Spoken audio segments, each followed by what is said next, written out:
Good afternoon and welcome to the Paper Island. I'd like to welcome Archwalks to the Kedelsmedjen, as we say, one of the historical buildings in Papirøen. This building originates back to 1906 and is the last remaining building of the old part of the island.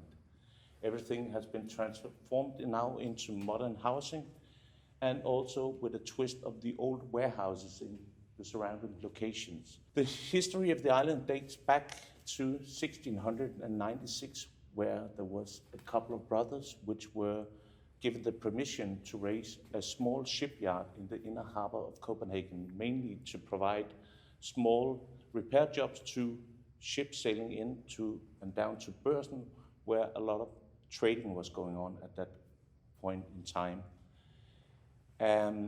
They became quite successful, and due to the location, it was also very interesting for the Danish naval, which tried to take over the position of the small island and finally managed to do that in 1723, where they started, of course, develop the island into a storage facilities, mainly for cannons, shipmasts, and also doing possibility to hoist the mast onto the ships and preparing to go into naval battles, which we were really good at that time, especially against the British naval. At that time, it was also transformed as many seamen got injured into a hospital.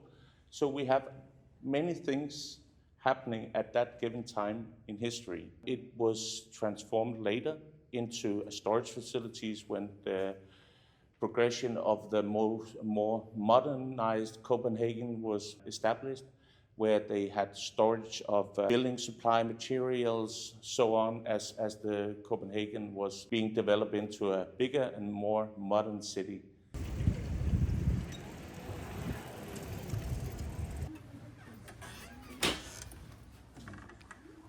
Here we are in the lobby of one of the entrances, and we have had all these decorated by an artist called Thomas Poulson, which have from maybe 70 years spring in the time had tried to capture how the island was looking at the time. This is called Nattevagten, the night shift, where they were supposed to look out for any thieves of the goods they had stored over here.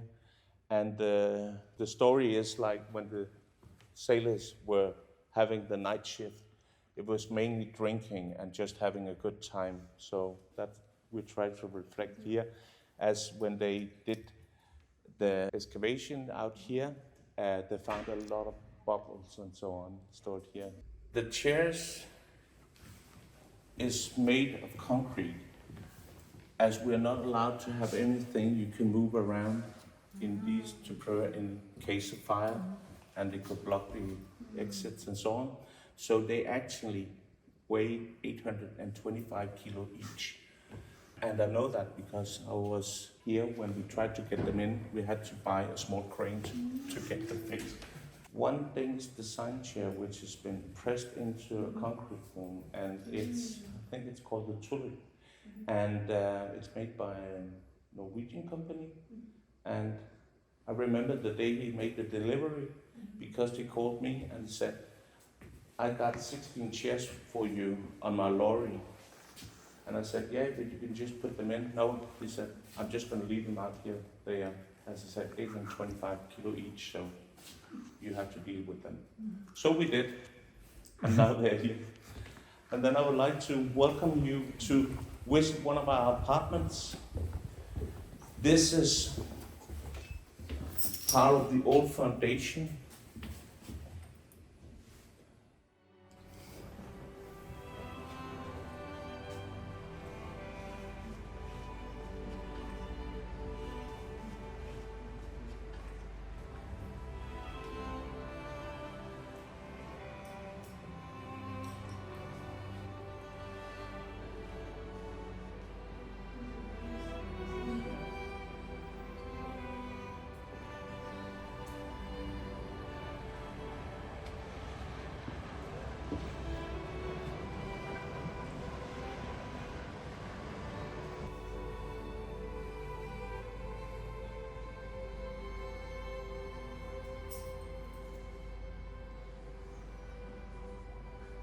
Sitting in your couch from here, you will feel the water coming into your apartment.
As the naval took over the island, it was built into a much bigger island. And actually the funny thing is, and when we did the excavations here, we found all the old supporting beams of the island, which actually manifests into these wooden pieces nowadays, which has been sanded down and handed out as a present to our new coming residents.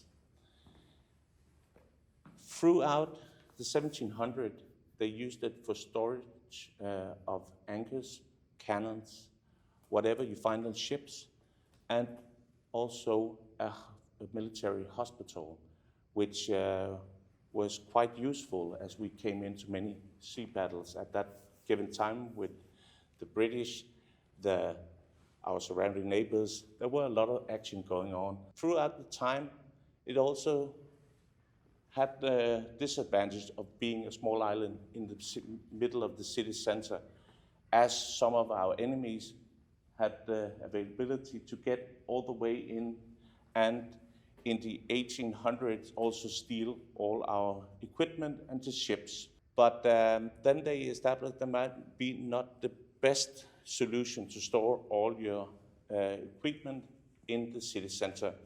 So after that, they started using the island as a storage facilities for all kinds of building supplies, small workshops, and so on, which were supporting the build of a modern city of Copenhagen. And throughout those years, it was like a Klondike facility. And then in newer times, in the middle of the 1900s, in 1950s, it turned into, as we call it now, the Paper Island. And the reason for that name was that the Danish press had one facility where they could spread out and distribute all the papers being sailed in, and then shipped out to all newspapers, all kind of illustrational use in Denmark from one place. And that's actually how it gained the name Paper Island. And that's actually on this picture shown here.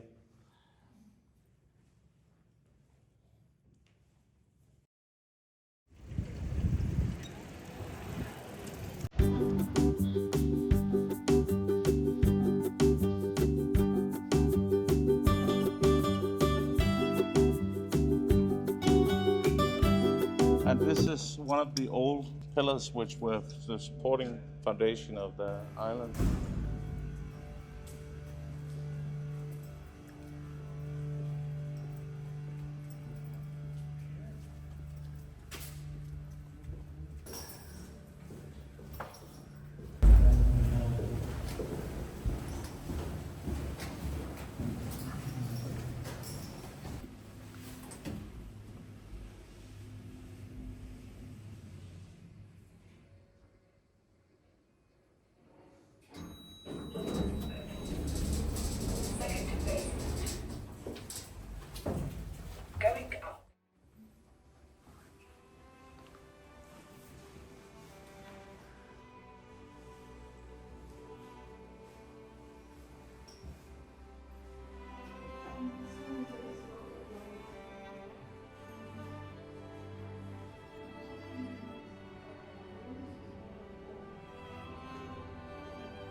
one thing to notice is like the inner courtyard is the foundation is laid, so it inspires from the paper clips of Hans Christian Andersen.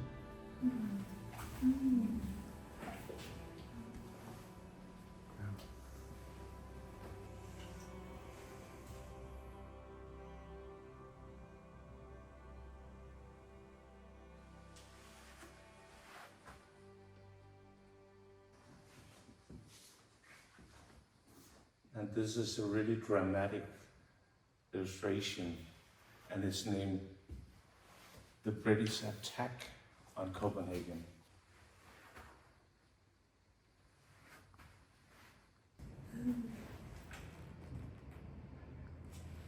And as it happens with everything throughout time, the supplier of one facility to distribute to all users was not a very good way to do it at that point, because it was easier just getting it from the supplier in smaller quantities and directly to the user. So in the 1997, it was closed down as a paper storage facility, and then it was laying restly here in Copenhagen, and nobody could actually figure out what to use it for. And that's where we had a few visitors from there is a experimentarium, which is a knowledge kind of museum where you get to play with all kind of things as gravity and so on. They moved out here as their facility was renovated out in Hellerup. And then we also had a visit from Copenhagen Contemporary Art, which were like an art museum. And then they were given permission that they could use the facilities for a food market, which were the new upcoming things around the world. And at that time, the only thing which were like for that permission to happen was that you couldn't make any installations. So all pipings and so on needed to be above ground, so it could be dismantled and removed within 3 months. So that happened, and at that time, there were like 3 food trucks in the start, but that expanded really fast into like one of the biggest tourist attractions in Denmark.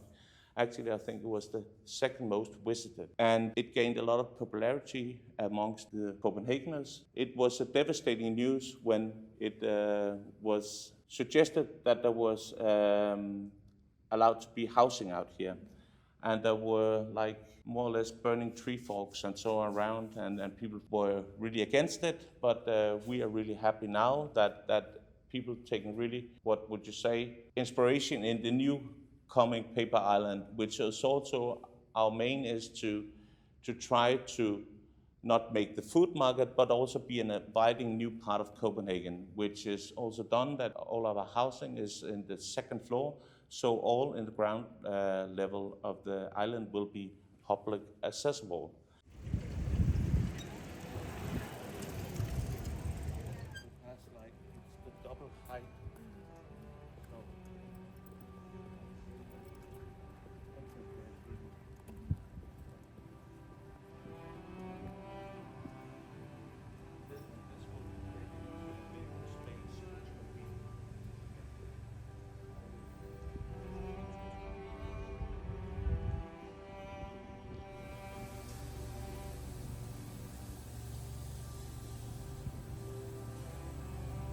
And this illustration is actually the birth of the island.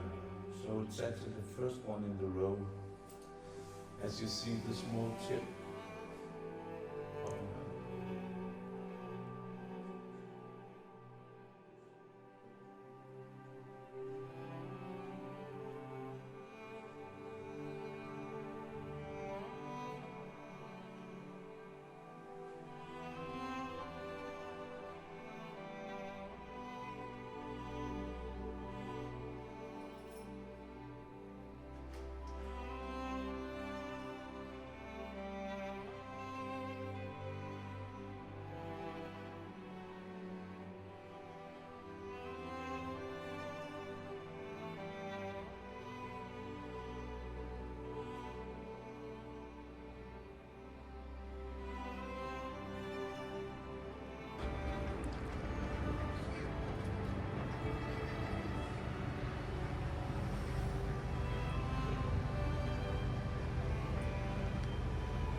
This view includes the sunrise in the east and the bridge crossing to Sweden, and a much more greener view over Amager and Amagerfjell.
The island contains of three different segments, as we say. The water culture house, which is the swimming facilities, which will be done here in the 2026, and is a, I would say, high-scale swimming hall. The architect behind that is Kengo Kuma, which from our, as you see here, on the model we have, it's actually was in the first process here, the contribution from Cobe. But that was changed later on, so that's why you have the wrong layout here on the model. But we're really happy that it was chosen to get Kengo Kuma behind it, as we now will have this iconic building on this side of the water towards the Skuespillerhus and the opera. So there will be three different, we will say, building matching with different architectural types, and that we don't have the same architecture around the whole island. Our idea behind the architects here, I presume you spoke with Cobe, but it's also blending into these old warehouses we have around the city of Copenhagen and the harbor. And it's always, of course, demanding putting up a new area of a city, and it takes time to grow, but now we have had 2 summers out here, which has been well visited, especially by young people. You're not allowed to swim here. Unfortunately, not all are complying with that, but we see like it's a full crowded beach out here during the summer. And it's really, really nice to see the transformation from building side and being an open, inviting island now. And that's also the main purpose about the whole idea about the ground floor is you want this to be lively place and also a part of Copenhagen. And that will include cafes, restaurants. We already have 3 of them open now, and there will be coming along the way now from throughout this year and next year. So it's, developing. We're in the developing phase still.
And here you have the possibility to get your own boat. And you have the terrace, and then you can buy add an additional mooring space for the boat.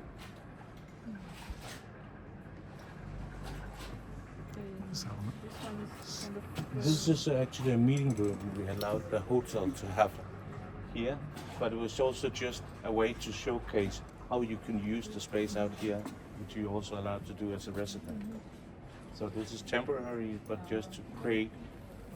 Interesting experience, I think, to have a meeting with Lauritzen. Yeah.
Welcome to the underground parking, where maybe I should note it also for all bikers in Copenhagen, as we have a small issue with people leaving the bikes on the streets.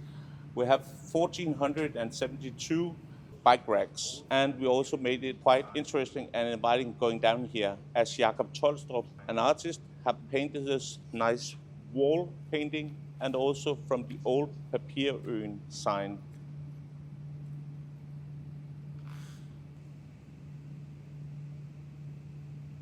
And the parking area here is divided into 2 levels, as we have the public space up here, and in the -2, the second level, we only have parking for all the residents living here.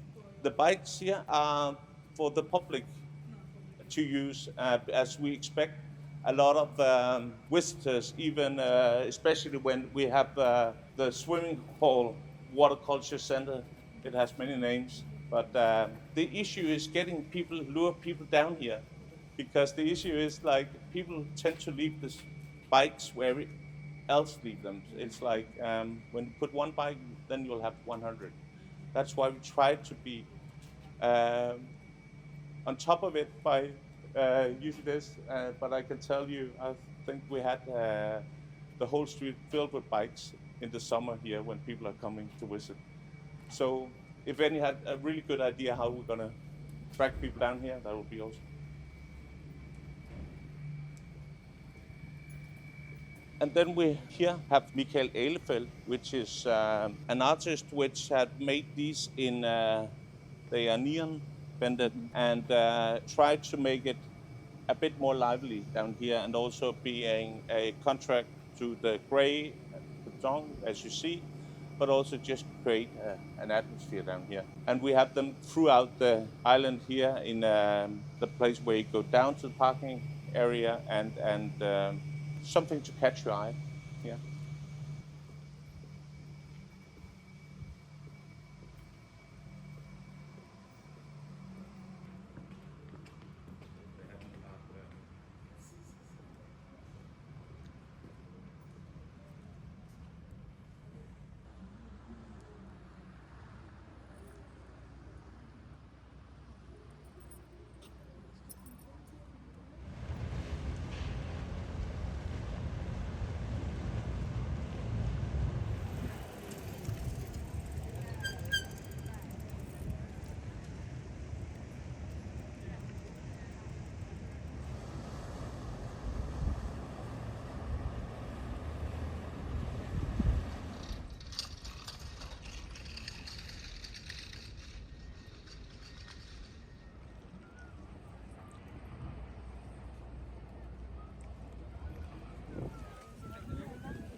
Ja, der var noget afstemning, var det en lokalplan om, at man gerne vil have et undhold.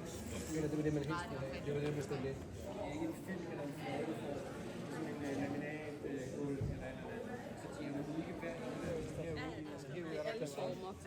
Men det var fordi, jeg havde aldrig overvejet det.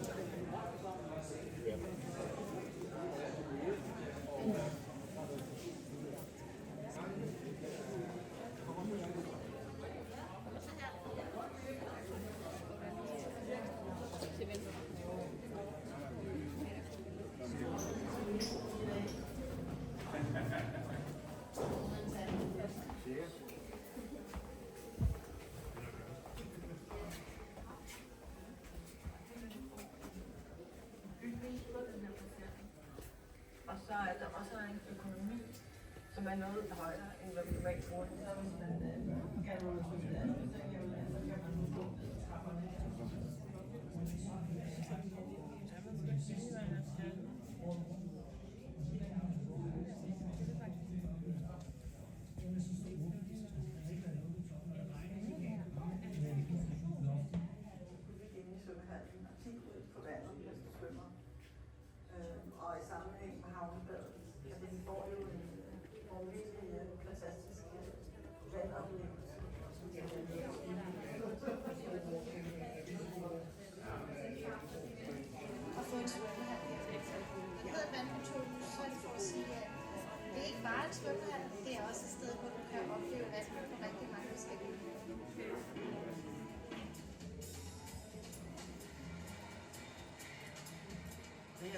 herrenes omklædningsrum, vi er i. Pigernes omklædningsrum er på den anden side af den del der.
Så, men der er... Try this, sure. It'll be...